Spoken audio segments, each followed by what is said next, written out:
Have you ever felt that subtle whisper? A sense of searching for something deeper, even when maybe on the surface everything seems okay. Or maybe you've experienced that feeling, that persistent sense of suffering, even if you have plenty, and you wonder, why? Why is that? Yeah, exactly. That universal human quest for meaning, or just that quiet ache for, well, a different experience of life. It's incredibly relatable, I think. Definitely. So today we're taking a deep dive into the insights of Sadhguru. He's a renowned yogi and mystic. And his teachings offer a really unique and sometimes frankly challenging perspective on what life fundamentally is. And how we can maybe achieve some kind of profound inner fulfillment. Right. We've been looking through quite a stack of articles and video transcripts of his teachings. Our mission here is really to unpack his sometimes provocative but, ultimately liberating ideas. Ideas about spirituality, suffering, karma. And the path to genuine well-being. He really offers a pathway to fully inhabiting this piece of life that you are. And what's truly fascinating, I find, is Sadhguru's relentless focus on the internal. He just consistently challenges us, doesn't he? To look within ourselves for the source of, well, both our troubles and our liberation. Instead of always looking outside. Exactly. Rather than getting caught up searching for external solutions or fixes, he's basically saying the answer isn't out there. It's in here. And straight away, he just flips our conventional understanding of spirituality completely on its head. Yeah. For many people, spirituality brings to mind images of quiet contemplation, serene settings, maybe, a peaceful mountain retreat. Sure, the typical image. But Sadhguru completely redefines it. He insists spirituality has nothing, absolutely nothing, to do with the atmosphere outside you. It's entirely about the atmosphere you create within yourself. He famously says, don't think spirituality means having a nice, quiet life. It means being on fire. Wow. That's such a powerful image, isn't it? Being on fire. It really is. He's basically saying it's not about finding excuses or, explanations for your inner nonsense, as he puts it. Right. It's about having the courage to actually face it head on. No hiding. No hiding. And for Sadhguru, spirituality isn't some abstract thing or, an extraterrestrial thing just for a select few in some monastery somewhere.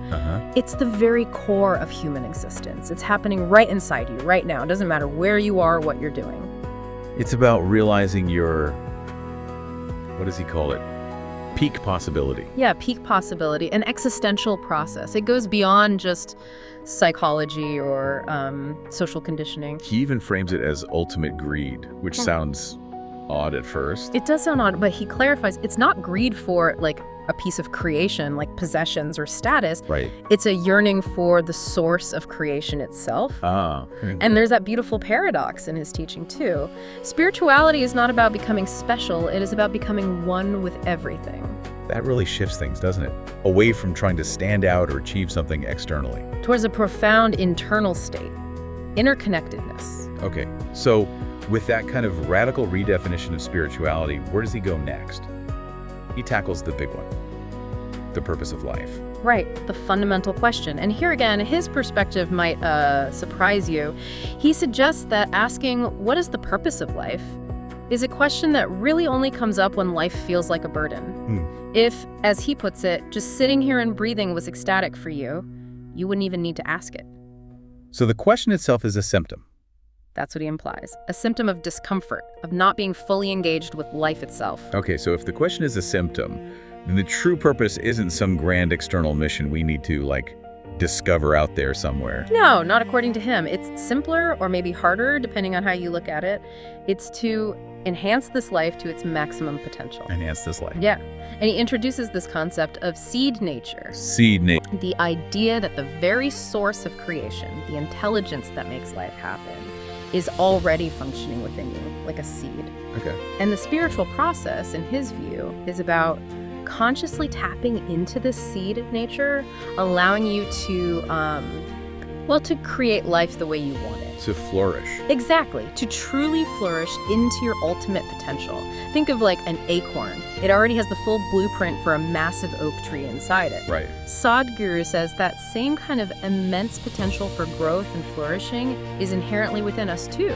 It's just waiting to be consciously unlocked. That completely reframes what success means then, doesn't it? Totally. If your purpose is to maximize your internal potential, then things like outward achievements, they become a consequence of that internal flourish. Not the main goal. Not the main goal itself. It's about cultivating that inherent seed nature so you can flower into the highest possibility of who you can actually be.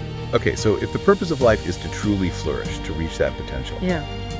why is it that so many people seem to suffer? Even people who seem to have everything. Yeah, that's the big disconnect, isn't it? And Sadhguru has a pretty provocative take on that. He boldly asks, just show me one thing that human beings are not suffering right now. Wow, that's quite a statement. It is. And he lists this endless array, suffering loneliness, suffering company, suffering having money, suffering poverty. He even says people suffer death long before it ever happens. Just the fear of it. So what's his core explanation for all this suffering? His core revelation is really striking, he says. Suffering is not an inevitability. It's not something you are condemned to endure, which is hopeful, actually. Okay. Rather, he continues, it's a condition that arises when you are only partially engaged with life. Partially engaged. Yeah, and he makes this powerful observation about how people view spiritual retreats or ashrams. Often it's seen as a sign that something went wrong, or that someone is too old for life. As if spirituality is just for fixing problems. Exactly. Implying spirituality is for healing wounds rather than embracing life fully. It's almost like society sees it as a last resort, Band-Aid. Instead of a path to profound aliveness. Precisely. This brings us to that central concept he calls the half-alive condition. He says, quite starkly, to be partially alive is a terrible torture. What he's describing is that feeling, where you're just kind of going through the motions, physically present maybe, but internally checked out. Like only part of your engine is running, leaving you feeling incomplete and kind of craving something more. Yes. He observes that most people are only really alive in their physicality and their mentality. The rest of it, he says, is yet to become alive. And this incompleteness, this being half alive, he claims, is the root cause of suffering in pretty much every single aspect of life. Right, he mentions ignorance, education, poverty, affluence, relationships. Yeah, it doesn't matter what the external situation is. If you're not married, you suffer that. If you are married, you suffer that in a different way. If you don't have kids, you suffer. If you do, well, he jokes, it might bite you. And because of this profound incompleteness, this half-aliveness, people desperately try to feel fully alive through external means. Ah, okay. Like chasing things. Exactly. Chasing money, drink, sex, or engaging in extreme activities, jumping off mountains, falling madly in love. Things that give you a rush. Right. These provide temporary bursts of aliveness, moments of intense sensation. But the problem is they simply cannot be sustained. You can't maintain that kind of external intensity 24/7. It burns you out or it fades. So if being half alive is the root of suffering, what does that imply about our constant search for external pleasures? Because it sounds like Sadhguru is saying that craving isn't really the core problem, but more like a symptom of something far deeper. That constant search, that hunger, isn't something just to be managed, but it points to this profound internal lack. Precisely. That's exactly it. If we connect this to the bigger picture, Sadhguru is essentially shifting our whole understanding of suffering. It's not an external problem caused by circumstances. It's an internal state of being, an internal condition of being only partially alive. Okay, but that raises a really important question then. If it's internal, what's the path to actually change it? How do you become fully alive? Well, he says that when you do become fully alive, you naturally become blissful, joyful, ecstatic, without reason. Without reason. Yeah. Meaning not dependent on external things. Exactly. Intrinsically complete. The thought of seeking external pleasure, like needing a drink or some fleeting thrill, he says it just evaporates. Because you don't need it anymore. You don't need it. You no longer need external stimulants to feel alive because you are alive fully from within. Okay, so the path towards that wholeness, towards becoming fully alive, it starts with understanding something Sadhguru calls karma. Right, and he redefines karma too. It's not some, cosmic scorecard keeping track of good and bad deeds for future punishment or reward. Which is how a lot of people think of it. It is. But he defines it much more simply and maybe more profoundly as action. Just action. Action. And when he says, my life is my karma, he means my life is my making, It's your making. My making. Yes, it's the residual impact, the imprint left by your actions, and importantly, not just your physical actions, but also your thoughts, your emotions, and even your energy. All of that is karma, the imprint of past action. Wow, so it's much broader than just deeds. Much broader. He explains that your very existence, your whole system, is like a vast memory bank. A memory bank. Yeah, holding evolutionary memory, genetic memory, and this karmic memory, the imprints of past actions, thoughts, emotions, energies.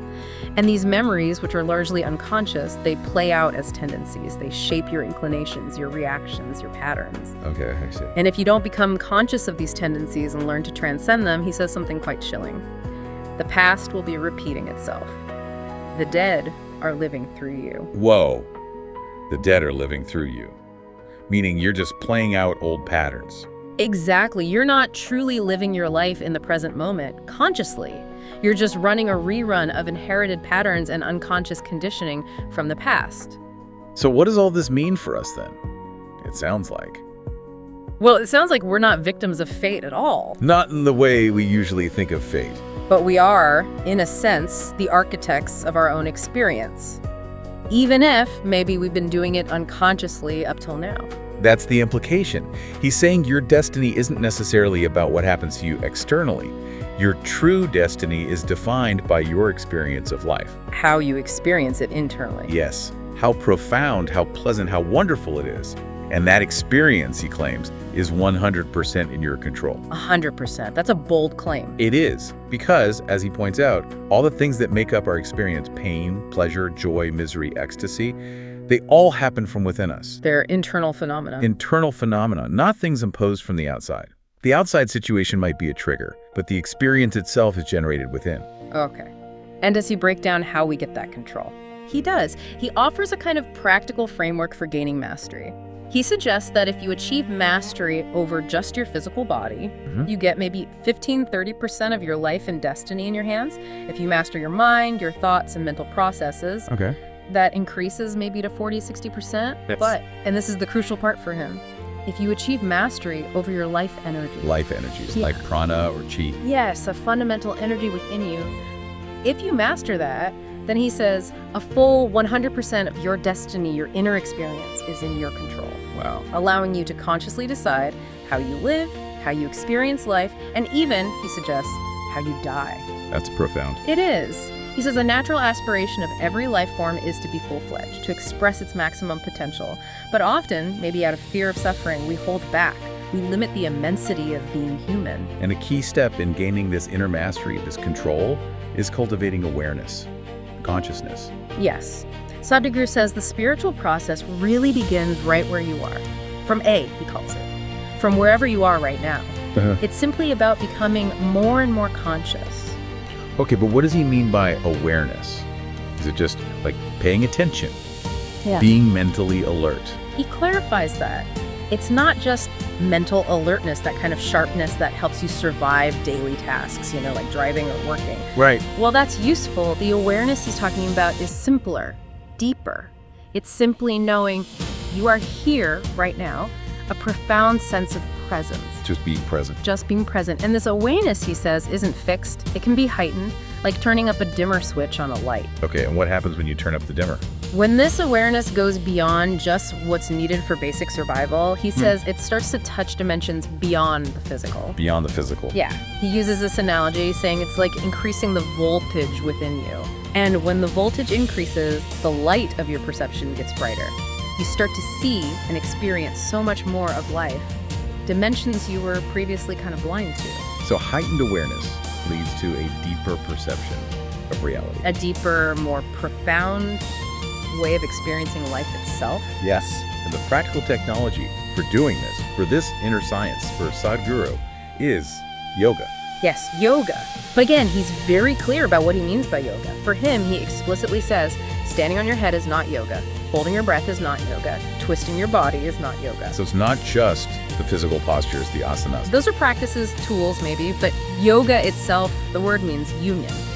It's about experiencing the universality of who you are, realizing experientially that everything is essentially one energy.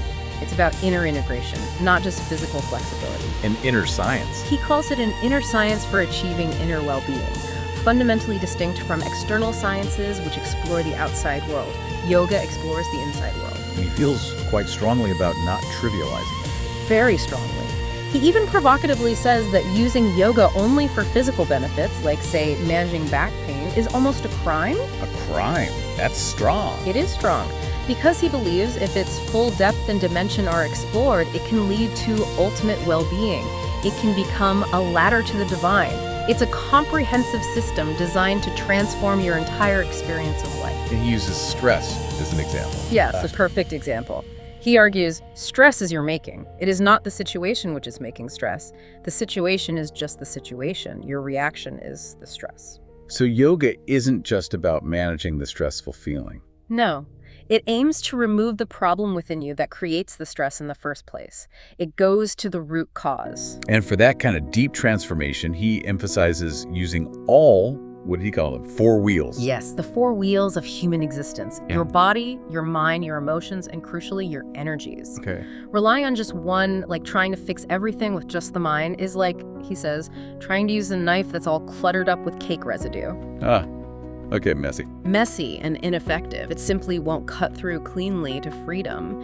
He insists all 4 aspects need to be engaged, aligned for complete inner mastery. Okay, let's talk about one of those wheels then, emotions. Because they are such a powerful force in our lives, aren't they? Hugely powerful. Sadhguru points out that emotions are often the strongest aspect of human life, even more intense, more influential sometimes than our intellect. Yeah, that feels true. And he simplifies emotions in a really striking way. He says love is simply the sweetness of your emotion. Okay. And hate. Hate is the exact same emotion, just made bitter. Wow, the same emotion? The same fundamental energy of emotion, just experienced differently. He says they are pretty close, actually, often stemming from the same kind of intense connection or investment, just curdled, perhaps. So the choice then is simple. He presents it as simple. Do you make your emotions sweet or bitter? Unfortunately, he observes, most people tend to keep their emotions bitter, manifesting as constant irritation, agitation, fear, anxiety. That becomes their default state. So what's the yogic approach? Is it about trying harder to be loving? Not exactly. His approach isn't about trying to be loving as some kind of external act or forced virtue. He finds that often counterproductive. Right. Instead, the focus is on becoming fundamentally pleasant within yourself, cultivating an inner pleasantness. Pleasantness within. Yes, and this internal pleasantness then naturally manifests in different ways across those 4 wheels. If your body is pleasant, you experience health and physical pleasure. Makes sense? If your mind is pleasant, you experience peace and joy. If your emotions become pleasant, then love and compassion naturally arise.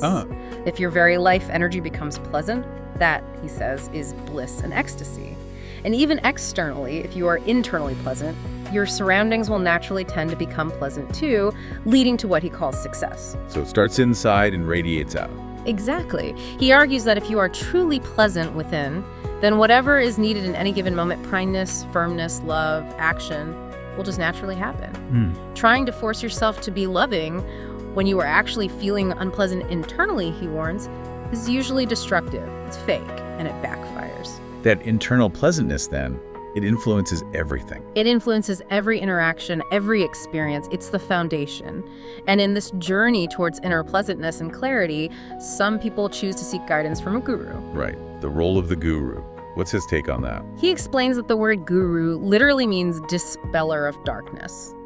Guru. Dispeller of darkness. Okay. And darkness, he clarifies, isn't some evil force. It's simply the absence of clarity, lack of light, lack of seeing. So the guru brings light, clarity. Yeah, exactly. The guru's work is to bring experiential clarity, not just intellectual understanding, but a direct, felt sense of clarity, helping you see everything the way it is without distortion. And when you see clearly, when you genuinely see clearly, he says, your entire experience of everything changes fundamentally, automatically. And he makes a distinction, doesn't he, between a guru's work and, say, teaching morality. Yes, a very important one. He says a guru does not aim to change you through morality or ethics. Trying to impose rules or shoulds just leads to pretense, he believes, and that eventually implodes. Right. Instead, a guru brings spirituality, which he describes again as a natural blossoming, an organic unfolding of your own potential from within. Back to that seed nature idea. Precisely. The guru guides you to understand and nurture your own seed nature, that core being that has the potential to flourish into its ultimate possibility. And the level of influence a guru might have. Yeah. Does that depend on the guru or the student? He says it depends entirely on the student's openness and willingness, how much clarity you are willing to receive. He could influence anything from profound life choices down to, as he sometimes jokes, what you choose for breakfast if you are truly open to that level of guidance and clarity. It's really about igniting that inner fire, isn't it? And providing the profound clarity needed to see, and then consciously create the life you genuinely desire, not just for external success, but for that deep internal flourishing. So as we wrap up this deep dive into Sadhguru's teachings, the core message seems incredibly clear, doesn't it? True spirituality is this internal fire, not some kind of external quietude. Yeah, it's dynamic. And our suffering, it isn't some inevitable punishment. It's a condition, he says, that arises from being half alive, from constantly seeking external bursts of sensation to make up for an internal lack. And your destiny, then, isn't some predetermined fate written in the stars. It's your inner experience of life. Which, incredibly, he claims is 100% in your control if you gain that inner mastery. Through aligning body, mind, emotions, and crucially those life energies, yoga, in its full depth, is presented as the comprehensive technology, the inner science, to achieve that profound state of well-being. He reminds us constantly, doesn't he, that your thought and your emotion are your own creations. You made them. Which means you possess the capacity to manage them completely. If you are well managed within yourself, internally stable and pleasant, Then you can handle anything. you can walk into any situation, no matter how challenging it might seem from the outside, without losing yourself. Without being overwhelmed or broken by it, you maintain your inner state. And he leaves us with a truly provocative thought, maybe even a challenge. He says, self-realization is not a choice. It is a must. That's powerful. He asks, this life process is such a phenomenon, but you are asking to be or not to be. He calls these silly questions that arise because people haven't grasped the sheer immensity of what it means to be human. It really challenges us, doesn't it, to reflect on our own internal state. Are we truly experiencing the grandeur of existence? Or are we just sort of operating this magnificent human mechanism by accident, just going through the motions? But on there for life. Yeah.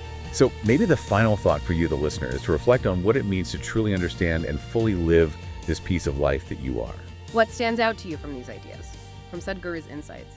And how might they apply, if at all, to your own journey toward a more joyful, complete, and fully alive existence?